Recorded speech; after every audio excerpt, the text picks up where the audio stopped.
Every single night, while you're unconscious and completely unaware of it, your brain runs a cleaning operation. It flushes out toxic waste that built up during the day. Miss too many nights of this, and that waste doesn't just disappear. It starts to accumulate. And some of what accumulates is the same protein found in the brains of people with Alzheimer's disease. For a long time, scientists assumed the brain just idled during sleep, resting the way a muscle rests after exercise. Then in 2012, a researcher named Maiken Nedergaard discovered something nobody expected. The brain has its own private plumbing system, a network that only opens up and starts flushing fluid through brain tissue while you're asleep. She called it the glymphatic system, named for the glial cells that run it, working like the lymphatic system does in the rest of your body.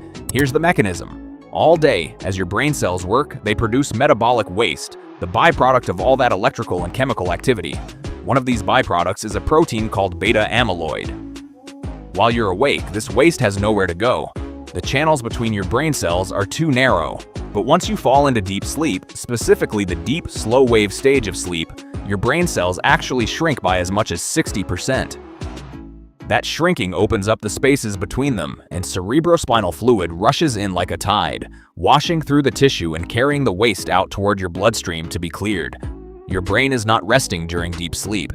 It's running its plumbing system at full capacity. Beta amyloid is the same protein that clumps together to form the plaques found in the brains of Alzheimer's patients. This doesn't mean one bad night of sleep causes Alzheimer's. It's far more complicated than that, and sleep is only one factor among many. But researchers have found that even a single night of sleep deprivation leads to a measurable increase in beta amyloid levels in the brain the next day. Over years, chronic poor sleep appears to be one of the factors that allows this waste to accumulate faster than the brain can clear it. Think of it like a city with a functioning sewage system.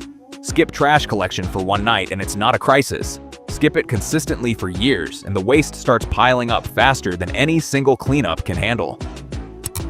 Nedergaard's original discovery was in mice, but human studies have since backed it up.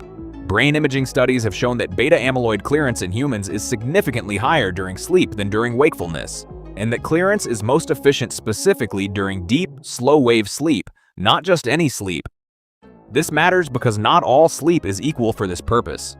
Someone who sleeps 8 hours but spends most of it in light sleep is not getting the same clearance benefit as someone who spends more time in deep sleep, even if the total hours look identical on a tracker. This isn't about chasing a perfect number of hours. It's about understanding that the depth of your sleep matters as much as the length of it. Things that are well documented to reduce deep sleep include alcohol before bed, which fragments deep sleep even if it helps you fall asleep faster, and irregular sleep schedules, which disrupt how much time your brain spends in that deep stage. Your brain didn't evolve to clean itself in fragments. It evolved to do this work in long, uninterrupted stretches of deep sleep. Your brain isn't switching off when you sleep. It's running the only maintenance system it has, and there's no substitute for it. If you've ever wondered why you feel foggy after a bad night, now you know part of the reason. Your brain simply didn't get to finish cleaning up. Tell me in the comments, has this changed how you think about pulling an all-nighter? If you want more of how your brain actually works, memory, aging, stress, and everything in between, backed by real research instead of guesses, that's what this channel is built for. New one every week. Subscribe if you want to actually understand the machine you're living in.